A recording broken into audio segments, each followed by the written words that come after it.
Halo semuanya, di sini saya dan teman-teman akan mengunjungi tempat museum yang meninggalkan beberapa fosil dan banyak peninggalan-peninggalan zaman dahulu. Dan maksud kami di video ini adalah untuk mengedukasi dan juga untuk kegiatan pembelajaran. Langsung saja kita menuju ke tempatnya. Let's go. Di antara kau dan cuma kamu tiada yang lain. Ku bilang aku gak main-main, apa yang kau mau ku turutin. Sekarang kamu sama yang lain, awalnya ku cuma cobain. Nah, kita sudah sampai nih. Kita sudah sampai di Kementerian Kebudayaan Museum dan Cagar Budaya Unit Museum Manusia Purba. Dan setelah ini kita akan mendengarkan penjelasan dari Kak Raida. Let's go.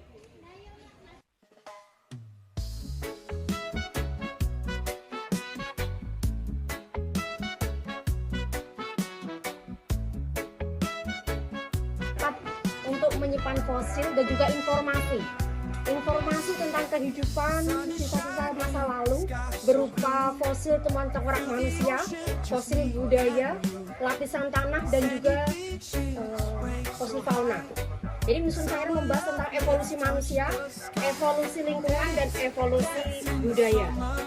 Sekarang ini kita berada di lapisan tanah, umurnya 1.800.000 tahun yang lalu. Lapisan tanah ini endapan dari lahar gunung lawu purba yang diperkirakan tidak mengandung fosil mamalia. Jadi aman untuk didirikan bangunan museum yang permanen. Luas area museum ini 11.000 meter persegi. Semua fosil di dalam museum ini semuanya dari situs. Jadi sebelah kiri kalian sejauh mata memandang dan luas situs yang ditemukan fosil seluas 59,21 km persegi. Temuan fosil di dalam museum ini tidak hanya dari tim peneliti ketika ekskavasi, tapi dari warga masyarakat juga. Karena luas situs ini termasuk persawahan, perkebunan, dan juga rumah warga. Situs Sangiran diakui oleh UNESCO sebagai situs warisan budaya dunia karena ditemukan tengkorak Homo erectus. 50% temuan di dunia berasal dari Sangiran. Sangiran yang menjawab dunia. Maka dari itu banyak sekali peneliti, ilmuwan, student ingin melakukan penelitian di Sangiran karena semua jawaban itu ada di sini. Untuk manusia tertua di Jawa ditemukan di lapisan formasi Pucangan dengan umur 1,5 juta tahun yang lalu. Tertua di Jawa, tertua kedua di dunia. Karena tertua pertama kali itu dari Afrika. Jadi umur tengkorak bisa diketahui asal-usul mereka migrasi karena temuan tengkorak paling tua di Afrika yang dikenal dengan teori atau Afrika. Karena teori atau Afrika belum terpapar. Jadi mereka berasal dari Afrika. Kita maju ke masih hangat. Padahal lahar dingin. Lahar dingin masuk ke lingkungan laut sehingga merubah lingkungan Sangiran dari laut menjadi rawa. Jadi disinilah terjadi proses geologi yang sangat panjang. Karena Sangiran diawali dari lingkungan laut, kedua rawa, ketiga hutan terbuka, yang terakhir menjadi kering dan tandus. Karena terjadi perubahan lingkungan sangat panjang, mereka menetap di Sangiran cukup lama, lebih dari 1 juta tahun. Homo erectus dari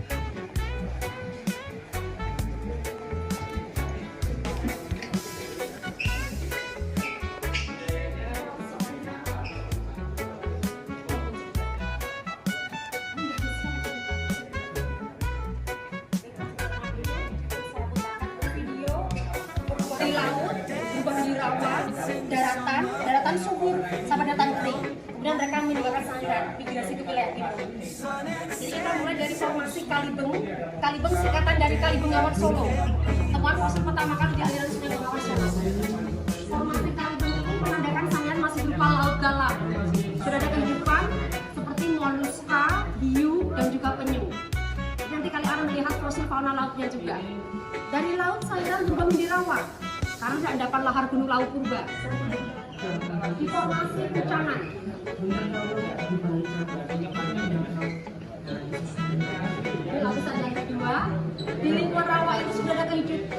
migrasi manusia tertua di Jawa yang fosilnya dinamakan Meganthropus paleojavanicus dengan budaya awan laut. Ini masih bucanan lingkungan rawa.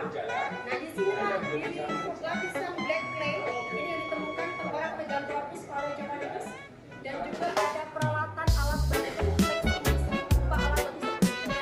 Tapi di sini belum mengenal rampak karena formulasinya masih dalam cc. Godon yang satu periode dengan mamut itu yang stegodon. Maka primadona gajah Sangiran itu yang stegodon. Fosil terbanyak di antara tiga gajah ini yang stegodon. Maka ikonnya pakai gerbangnya gading. Karena lebih dari 2000 temuan untuk stegodon ini. Gadingnya seperti ini melengkung ke bawah karena bisa menumbangkan baut yang tinggi. Makan itu pucungan daun muda. Sementara spesies yang ketiga itu elepas. Elepas itulah yang evolusinya menjadi gajah sekarang. Jadi fosilnya punah. Ini fosil gading, fosil kepala, mandibula, tangan bawah, fosil kaki, femur, paha, dari tangan, rusuk, fosil tulang belakang. Ini asli, memang tidak boleh dipegang karena kita ada keringatnya, ada asam klorida, jadi tidak boleh dipegang. Dan ditemukan di umur lebih muda. Dulu masyarakat menyebutkan fosil ini karena dulu masyarakat masih awam, belum tahu ada tentang pengetahuan, mereka menyebut fosil ini karena berserakan banyak di pameran, mereka menyebutnya balung buto. Ini hanya patung. Tapi ini bukan berarti pornografi, karena mereka belum mengenal pakaian, bahkan belum berbahasa. Sangat sulit mereka komunikasi, karena mereka pita suara mereka berada di belakang. Jadi sangat sulit komunikasi. Kita bisa bersuara kan pita suara kita berada di depan. Jika ada udara yang menekan, keluar masuk, kita bisa mengeluarkan suara dan kita bisa mengenal bahasa. Sangat mudah berkomunikasi. Untuk wajah ini ketarik. Ini bagian evolusi dari wajahnya. Karena faktor perubahan lingkungan sehingga makanannya berbeda, lingkungan yang berbeda, akhirnya membuat evolusi di bagian wajahnya ini. Itu tipe progresif, tipe paling maju, volumenya paling tinggi 1100 cc. Ini tidak ditemukan di Sangiran yang ini. Karena aktivitas gunung mulai naik, mereka meninggalkan Sangiran mengikuti aliran sungai Bengawan Solo Purba ke wilayah timur. Kemudian sejak mereka hilang 100.000 tahun yang lalu di ranah Jawa, mereka pulang. Kalau Hippo itu diseringnya empat, karena di tengah ini turun, kemudian menghilang, berevolusi menjadi hippopotamus. Ini replika, tapi berdasarkan temuan asli kolaborasi dari BRIN, Badan Riset Inovasi Nasional, dan juga dari UNESCO. Karena ada kolaborasi ditemukan fosil kerangka bergading, satu-satunya kerangka yang utuh lengkap dengan kerangka bagian lainnya. Karena rata-rata kan temuan-temuan itu sudah terpisah. Yaitu kampak berimbas, kampak penetap, kampak gegam. Kampak berimbas ini karena memiliki satu posisi tajam saja cirinya, jadi untuk memotong kayu. Ini kampak penetap, kebalik ya. Kampak penetap satu buah sisi tajam, kampak berimbas dua sisi tajamnya, kanan kiri. Kampak genggam ini bisa untuk memecahkan tulang, misalkan diambil susunya, juga untuk menggali umbi. Jadi di sini belum mengenal sektor pertanian. Jadi ini peralatan untuk ketika mereka berburu maupun untuk selalu mendapatkan hewan-buruan saja. Itu budaya alat batu Paleolitikum. Bola batu mereka membuatnya bulat pas dengan tangan supaya memudahkan mereka untuk menggunakannya untuk melempar batu, melempar hewan buruan, kemudian melempari bukan melempar hewan. Kemudian memecahkan biji yang keras, misalkan tulang. Jadi pekerjaannya mereka membuatnya karena batuan ini mengandung silika. Di pemangkasan itu sudah tajam. Silika itu sekarang sebagai bahan pembuatan kaca. Homo erectus mampu punya kepandaian dalam memilih segi tingkat kekerasan bahan dasarnya dulu. Dan bahan dasarnya dibuat jadi seperti ini.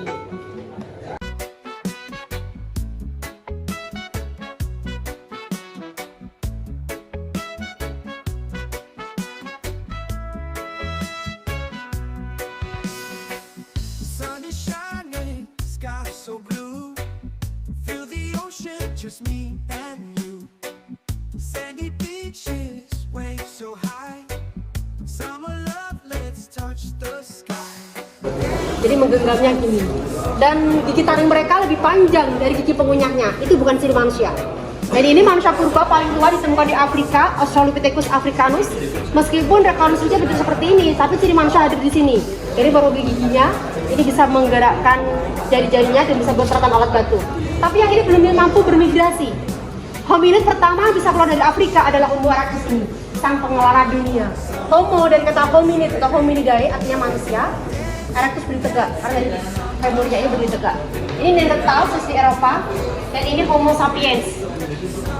Ada 2 teman di Indonesia, Wajak dan Flores. Temuan Homo sapiens sampai ke Homo sapiens sapiens. Kita bukan Homo sapiens, tapi kita Homo sapiens sapiens. Sampai 2 kali. Sampai ada bijak, kita lebih bijak dari Homo sapiens. Kan di sini ada 2 sisi. Ilmu pengetahuan, sains, dan penciptaan, agama. Penciptaan agama, menciptakan Nabi Adam sudah sempurna, sudah memiliki akal, sudah selesai. Nah, setelah kita mendengarkan penjelasan dari kakaknya, di sini saya akan menjelaskan tentang apa itu kapak genggam. Nanti saya akan tunjukkan kapak genggam di sebelah kanan. Kapak genggam adalah alat bantu zaman muda yang dengan cara digunakannya untuk memecah tulang yang zaman sebelumnya, menggali umbi, dan juga bisa untuk diguliti. Kapak genggam sangat digunakan pada zaman purba untuk membantu orang-orang di zaman dulu. Nah, selanjutnya saya akan menjelaskan tentang salah satu alat bola batu. Nah, bola batu sendiri ini digunakan untuk melempar saat berburu. Nah, bola batu ini tidak bulat sempurna, tapi dipaskan dengan tangan agar saat melempar pun tidak terlalu kesusahan. Selain alat-alat yang digunakan untuk kehidupan sehari-hari, terdapat juga kegiatan budaya yang dilakukan oleh manusia zaman dahulu, seperti berburu.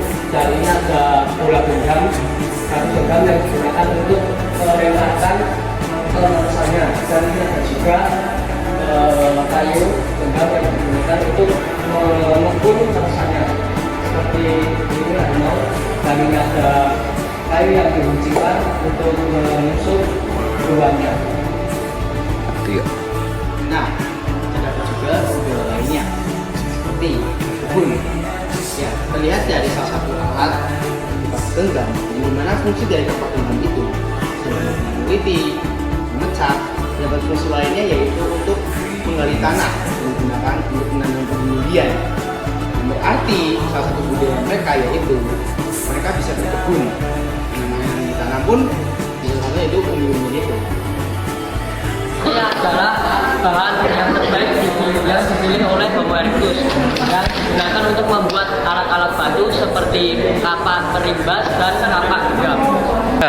Sugeng siang Bapak, nyuwun pangapunten ganggu wekdalipun sekedhap kula sareng kanca-kanca kula kang saking SMK Mikael Surakarta izin nyuwun wekdal Bapak sekedhap kagem saged kita wawancarai. Nggih, siap.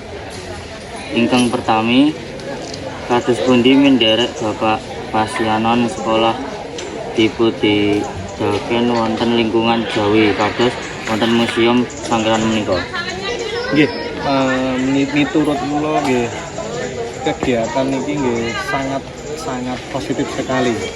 Begini tegesipun kegiatan kados niki itu saged dados kegiatan wajib saben taun. Amargi nggih saged kangge mengangkat perekonomian masyarakat sing lingkungan Sangiran dan sekitar khususnya. Ingkang kaping kalih menapa dampak ingkang Bapak raosaken nalika lare sekolah kados kita dugi rawuh Museum Sangiran? Nggih, sing saged kula rasaken nggih ekonomi. Dados kan dengan tumbas sosmed dan sebagainya niki nggih saged ngangkat derajatipun kami kita sing dodolan teng dalem museum iki. Ingkang kaping 3 mungkin saking Bapak ganggunan wani saran utawi kritik ingkang saged dipunaturaken saking kegiatan menika. Nggih, kegiatan saran kangge Pak Guru nggih mugi-mugi kegiatan ini dados kegiatan wajib atau ekstra wajib setahun 2 kali lah, setahun itu kaping kali kersane regen niki museum iki. Saya Bapak sampun tetap kita akan wawancara itu. Nggih.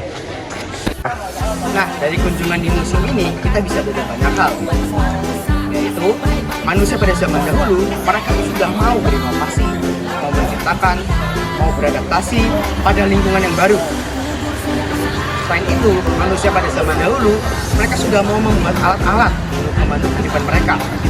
Nah, alat-alat yang mereka buat pun cukup sederhana, tetapi sangat berfungsi pada kehidupan keseharian mereka. Oke teman-teman, kita sudah menelusuri dan mempelajari tentang museum ini dan sudah mempelajari tentang orang zaman dahulu dan alat-alat yang digunakan. Sekarang akan mengakhiri, kita akan balik ke sekolah. Dulu ada lampu pandua, sekarang lampu merah-merah. Kelihatan tambah manis, pulang entah dari mana. Dulu ada nila cantik, lalu pasang gaya depan kakak. Sekejap jatuh, kakak tak bola balik. Dia ada nonai, semakin menyalai. Kakak hati susah. Berakhir sudah perjalanan kita melihat Museum Sangiran kali ini. Kita juga dapat pembelajaran yang banyak seperti melihat fosil ataupun alat-alat bantu lainnya. Sekian dari kami, terima kasih. One is the loneliest number that you'll ever do. Two can be as bad as one. It's the loneliest number since the number one. One is the loneliest number that you'll ever do.